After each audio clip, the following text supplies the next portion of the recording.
Good day, students. Saira. Welcome to a new class of computer. And we will be continuing with the first chapter, computer viruses. In our last chapter, in our last video, we had understood what is a virus and what are the different types of viruses, that is what where it affects, that is the boot area, executable files, etc., and also the sources from which our computer can get affected with the virus. This was covered in our last class. In today's class, we are going to go understand what are the examples of the different types of viruses. Students, at some point of time, you would have heard about these words called as malware, worms, trojans, etc. What are all these? These are nothing but different types of viruses that can affect your computer system. So, we will look at a few of the common viruses that affect the computer system and make your computers slow or cause damage to your system. So a worm is a software program that is designed to copy itself from one computer to another. So what does this worm do? It simply keeps on replicating itself again and again, and then ultimately it starts affecting your computer, and after some time the computer becomes useless. So unlike computer viruses, a worm can copy itself automatically. So you don't have to do anything. Once a worm gets infected onto your system, it keeps on copying itself, automatically multiplying itself, and ultimately affecting the entire computer system. So that is what is called as a worm. So a worm, there are some specific computer worms, including the Sasser worm, Blaster worm, and Configure worm. These are all the different examples of a worm. So the next type of virus is called as a rootkit virus. Now in this rootkit is a program that hides inside your computer, and it allows someone else from a remote location to take control of your computer. So if your computer is affected by a rootkit virus, then somebody else sitting at a remote location can easily take access or control, and they can change the author of that rootkit can execute programs, change settings, monitor all your activities, and even remotely access all your files. So this is a very dangerous virus. So if your computer is affected by rootkit virus, then all your data can be compromised, and somebody else will easily be able to access your computer and your files. How many of you have heard about this old Greek mythological story of the Trojan horse? You know, this in this Greek mythology there is a story whereby a huge there was a war between two countries, and a huge a huge horse was a wooden horse was built, and lots and lots of forces were hid inside this horse, and this horse came through as a friendly toy type of thing, and tried to and got easily got entry into the enemy region. And once it entered into the enemy region, they opened up the horse, and all the armed forces came into the army territory, and the battle took place. So this was the story of the Trojan horse. Now in the same way, a Trojan horse, a computer virus called as Trojan horse, comes as a very friendly program like a game, but it is very dangerous. It can destroy all your data. So when you download a game or some song or something, a Trojan horse, it is very friendly. You don't know that there is a something very dangerous hidden inside. So Trojan horse can spread through a number of ways, but the most common way of infecting is through a mail. So somebody sends you a mail with a game or something like that, and you will open up, and this particular virus will come like a Trojan horse. That is why it is called. So it comes as friendly items, and you will not even suspect that there is some sort of a virus hidden in it. That is why it is called as a Trojan horse virus. Now the next virus is a sweeper virus. Now what does this say? It is acts as an antivirus. It is a fake antivirus, and it is also known as a rogue.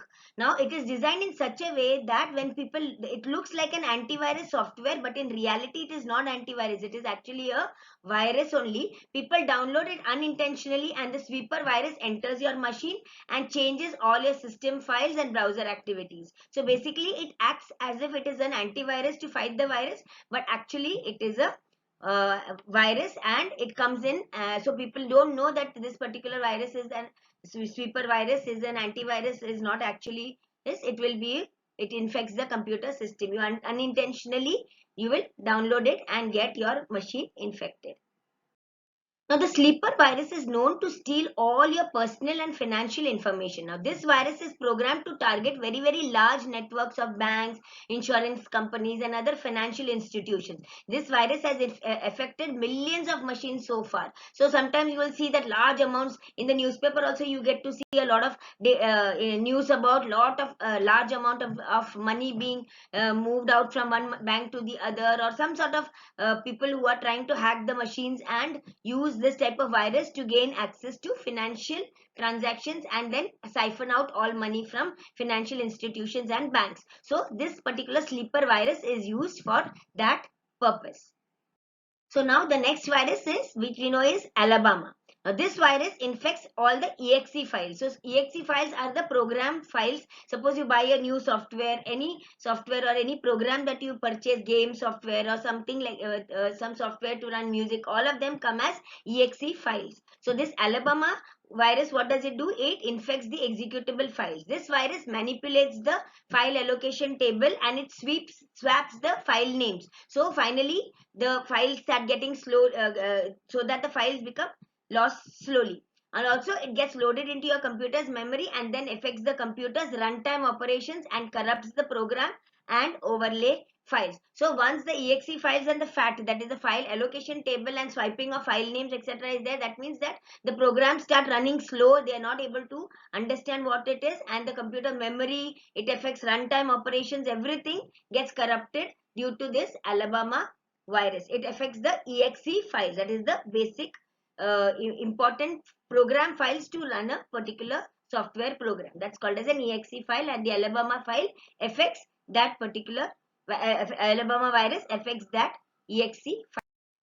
Now, a logic bomb virus, it is activated, it lays dormant in your computer. Even if it has come into your computer system, it does not get activated until a specific piece of program logic gets activated. Now, generally, this logic bomb is associated with the particular dates. So, if a particular programmer, a person who has written that virus has pre-programmed a particular date, then this particular virus will keep on checking if that system date has come. So, if that date comes, then until that date comes, no, nothing happens. But as soon as that pre-programmed date is reached or time is reached, at that point of time it activates its it gets activated and it executes its destructive code. This is called as logic bomb. So this particular this logic bomb depends upon the logic that has been put in by the actual virus writer, on which date or on which time, or sometimes some may write it as first of the year, or maybe 25th of the year, anything like that. That's called as a logic bomb. So this is another type of very destructive virus which can get activated on a particular date. Now remember, I mentioned to you about worms. Worms are that replicate itself. This Christmas virus is also a worm which spreads via email. Now the worm is propagated by copying itself into the local and network drives. As I told you, it will copy itself again and again. It breeds inside address books and files stored in the infected machines. And as soon as there is an infected mail which comes, and the subject of that is Merry Christmas, and the body of the mail is Happy Holidays. So when suppose somebody receives a mail like this, called where the subject of the mail is Merry Christmas and the body of the text is Happy Holidays, then you have to be sure that it is the Christmas virus. And this attachment, it has an attachment called as postcard, which is followed by the executable extension. Ultimately, when you open this mail, your computer gets affected by this particular Christmas virus.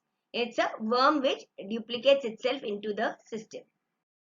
Now, adware is a program which displays unwanted advertisements or in the form of banners, pop-up windows, and on web pages, email messages, and all internet services. All this, what happens?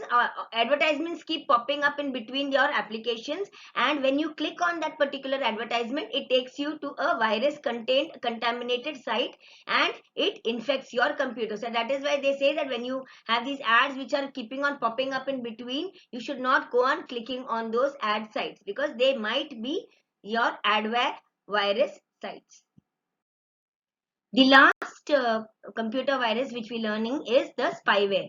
Spyware is a program which is placed on the computer or a mobile device, and without the user's knowledge, it secretly collects information about the user and then communicates the same to the outside sources while the user is online. So it is basically a software or a virus that spies upon your work, whatever you are doing on your computer, and as soon as you are online via the internet, it passes on all that information to the outside source from where it has come.